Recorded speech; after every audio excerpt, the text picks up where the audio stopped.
Hello મિત્રો, આજે આપણે જોશું ઉનાળામાં કારને કેવી રીતે રાખવી ઠંડી. વેન્ટિલેશન માટે તમારે કઈ ટિપ્સ જે કંઈ અપનાવવાની છે તેનાથી કાર ઠંડી રહે એ આપણે વિડીયોમાં આગળ જોશું. તેથી વિડીયો પૂરો જોજો અને જો તમે ચેનલમાં નવા હો તો ચેનલને સબસ્ક્રાઈબ કરી બેલ આઇકન ઓન કરી દેજો.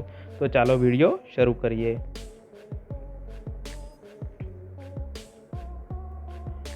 ભારતમાં ગરમી પહેલેથી જ ચરમસીમાએ છે અને હજુ આવનાર સમયમાં તાપમાનમાં વધારો થશે. એવામાં સીધા જ તડકામાં વાહનો પાર્ક કરવાથી અનેક પ્રકારના નુકસાન થઈ શકે છે. એમાં પણ ઉનાળામાં કાર તો જાણે ઓવન જ બની જાય છે. ગરમ રસ્તાઓનું તાપમાન અને તડકામાં પાર્ક કરેલી કાર અંદર બેસવા લાયક રહેતી નથી. તેમજ કારના ઇન્ટિરિયર અને ઇલેક્ટ્રોનિક સામાનને પણ નુકસાન પહોંચે છે. આવી ગરમીમાં કારને ઠંડી રાખવાના ઉપાયો જોઈએ.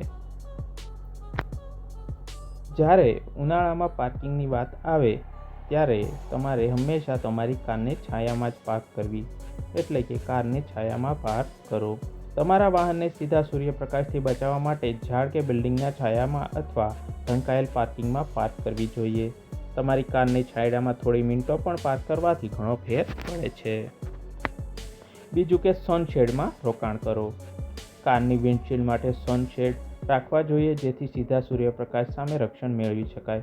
આ ઉપરાંત બજારમાં ઘણા રિફ્લેક્ટિવ સનશેડ પણ મળે છે, તે ઉપયોગી બને છે. તેમજ વિન્ડો માટે ખાસ યુનિવર્સલ કર્ટન આવે છે, તે લગાવવાથી અલ્ટ્રાવાયોલેટ કિરણો સામે પ્રોટેક્શન આપે છે. તમારી કાર પાર્ક કરતા તમારે જે કંઈ બારી હોય તેની વિન્ડો એ થોડી ખુલ્લી રાખવાની, જેના કારણે વાહનની અંદરની ગરમ હવા બહાર જઈ શકે અને વેન્ટિલેશન થતું રહે અને કાર ખૂબ જ ગરમ થાય નહીં. વાઇઝરનો ઉપયોગ કરો. તમારી કારમાં વિન્ડો વાઇઝરનો ઉપયોગ કરો. જો કારમાં વિન્ડો વાઇઝર હોય તો તે ઠંડી હવાને કારની બહાર જતા અટકાવે છે.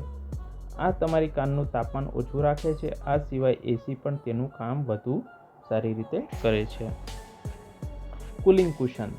મોડર્ન કાર હવે વેન્ટિલેટેડ સીટો સાથે આવે છે. જો તમારી કારમાં વેન્ટિલેટેડ સીટો નથી તો કુલિંગ કુશનનો ઉપયોગ કરી શકાય, જે કારને ઠંડી હવા પૂરી પાડે છે અને તાપમાન ઓછું રાખે છે.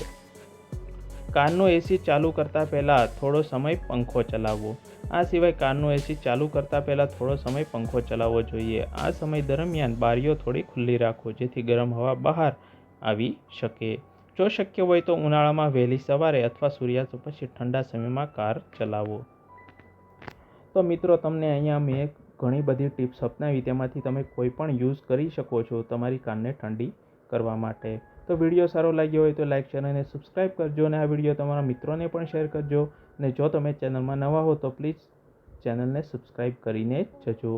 આવી રીતે વિડીયો જોતા રહેજો અને સપોર્ટ કરતા રહેજો. ધન્યવાદ. જય હિન્દ, જય ભારત.